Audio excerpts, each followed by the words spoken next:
Hola, mi nombre es Andrés Fernando Medina, soy estudiante de la Facultad de Humanidades de la Corporación Universitaria del Caribe. En este video les daré a conocer las consideraciones que se tuvieron en cuenta para crear una herramienta de análisis semántico basándonos en algunos aportes de algunos autores.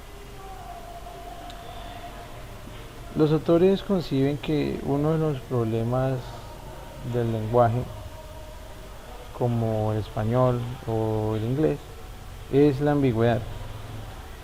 La ambigüedad se puede concebir como esa palabra que tiene uno o más significados. Pero en realidad, ¿qué es la ambigüedad? Al hablar de ambigüedad se hace referencia a una situación en la que la información tratada podría ser interpretada o entendida de diferentes maneras.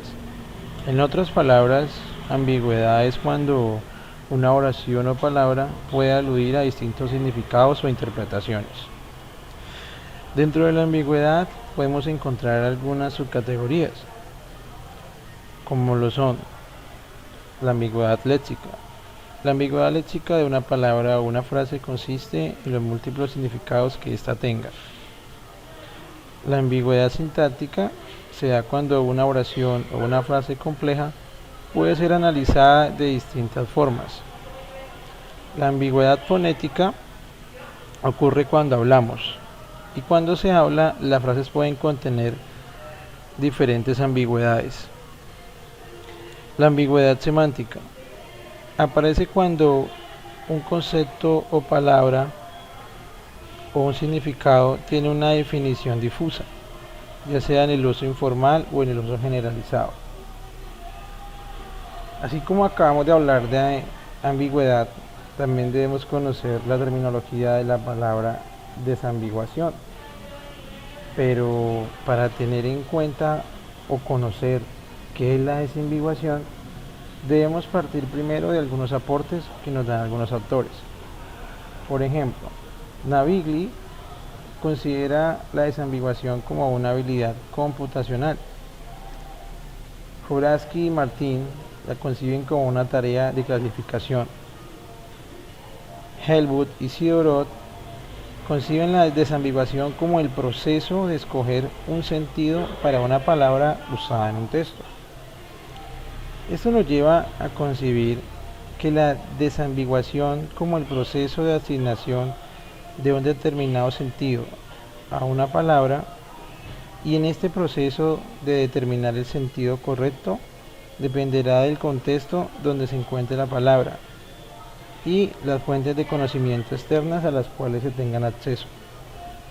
Dentro de la desambiguación hay unos métodos. Los métodos de la desambiguación se pueden clasificar de acuerdo al recurso empleado en este proceso. Están los métodos basados en conocimiento. Son aquellos que utilizan como recurso lingüístico principal para la desambiguación a los diccionarios electrónicos, las antologías y las bases de datos léxicas. Los métodos supervisados y semisupervisados son aquellos que utilizan como recurso lingüístico principal en los corpus etiquetados. Los métodos no supervisados hacen uso de los corpus no etiquetados como un recurso lingüístico principal. Estos métodos utilizan el aprendizaje no supervisado, que consiste en identificar patrones en grandes volúmenes de datos.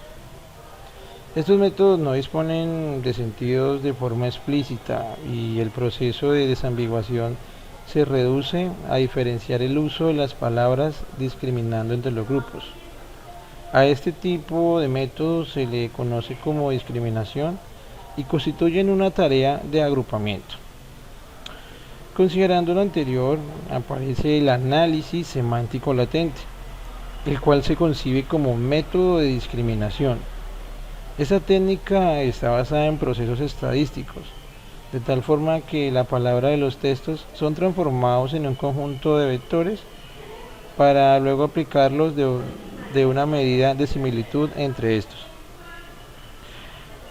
Ahora les hablaré sobre los recursos y algoritmos utilizados en la herramienta propuesta. Uno de ellos es la base de datos léxica o como se conoce como la WordNet. La WordNet es una base de datos léxica diseñada sobre la base de las teorías psicolingüísticas, con el objetivo de agilizar las búsquedas en los diccionarios en línea de la lengua inglesa. Posteriormente, EuroWordNet logró ampliar otros lenguajes como el español, el alemán, etc. Esta base de datos léxica se construyó sobre la base de las categorías sintácticas. Allí encontramos los sustantivos, encontramos los verbos, adjetivos y adverbios, y las relaciones semánticas de hiponimia, hiperonimia, meronimia, etc. WordNet combina características de varios recursos lingüísticos, pues incluye definiciones o glosas de términos en cada uno de sus sentidos, como lo hace un diccionario, y define palabras sinónimas con diferentes relaciones semánticas entre ellos. Esta herramienta se basa en el supuesto teórico de la matriz léxica, donde las columnas corresponden a palabras de un idioma y las filas a conceptos o significados. Un algoritmo usado para esta propuesta es el algoritmo de Let's, el cual se basa en la suposición de que las palabras en una sección de texto dado tenderán a compartir un tema en común. Esto en cuanto al algoritmo del original. Luego aparece el algoritmo de Let's simplificado, el cual tiene como función comparar la definición del diccionario de una palabra ambigua con los términos contenidos en su vecindad.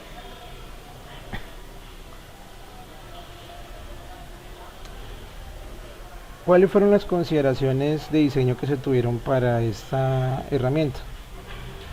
Primeramente se utilizó el lenguaje de Java, que fue en el cual se instrumentó esta herramienta.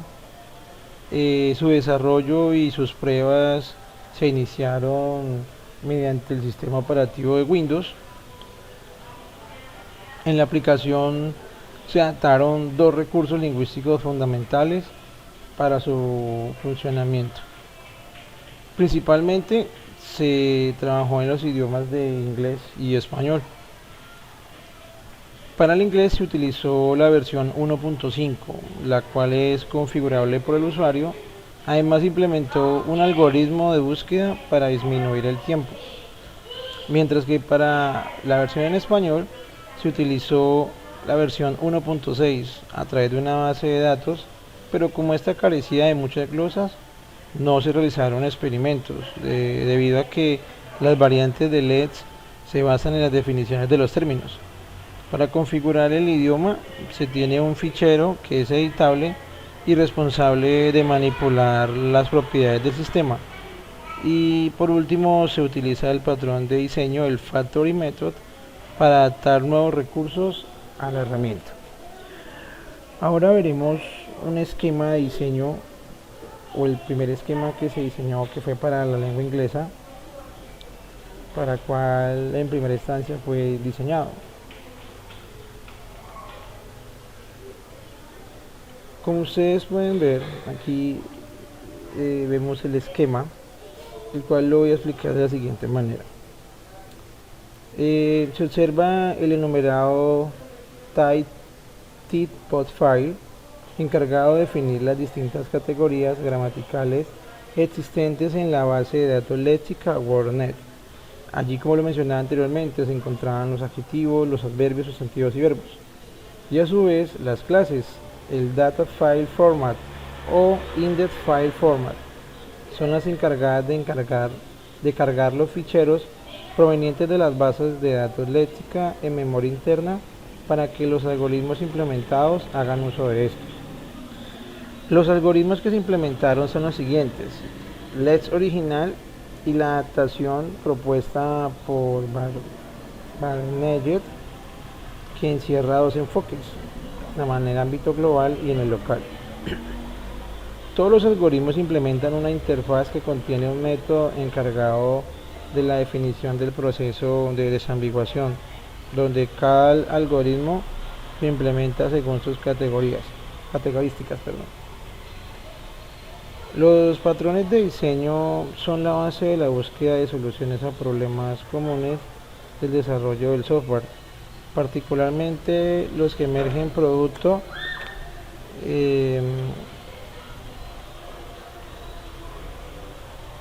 del diseño de los módulos del sistema informático que se desea implementar. Estos patrones se clasifican de acuerdo al objetivo que persiguen, en estructurales, en creacionales o de comportamiento y al grupo. La herramienta propuesta utiliza varios patrones de diseño de tipo de creación. Entre ellos es conveniente destacar el Factory Method y el Singleton. El primero, el Factory, se encarga de desarrollar métodos que permitan crear instancias de clases en tiempo de ejecución, mientras que el segundo asegura que exista una única instancia de la clase que lo implemente. El patrón de diseño Factory Method se utilizó para adaptar nuevos algoritmos a la herramienta, permitiendo la flexibilidad y el patrón de diseño. Y el Singleton para crear un único punto de acceso a la aplicación, evitando así la duplicidad de información y el mal gasto de memoria interna. Bueno, como conclusiones podemos decir que esta herramienta en primera instancia fue elaborada o diseñada para la lengua inglesa, que posteriormente gracias a la EuroWordNet se pudo utilizar en otros lenguajes como el español, el alemán, y que su intencionalidad principal es identificar el sentido de las palabras. Espero que este video haya sido de gran utilidad y de fácil entendimiento. Cualquier comentario que quieran dejar será bien recibido y ayudará a una retroalimentación de este mismo. Y nada, muchas gracias y espero que haya sido de agrado para ustedes.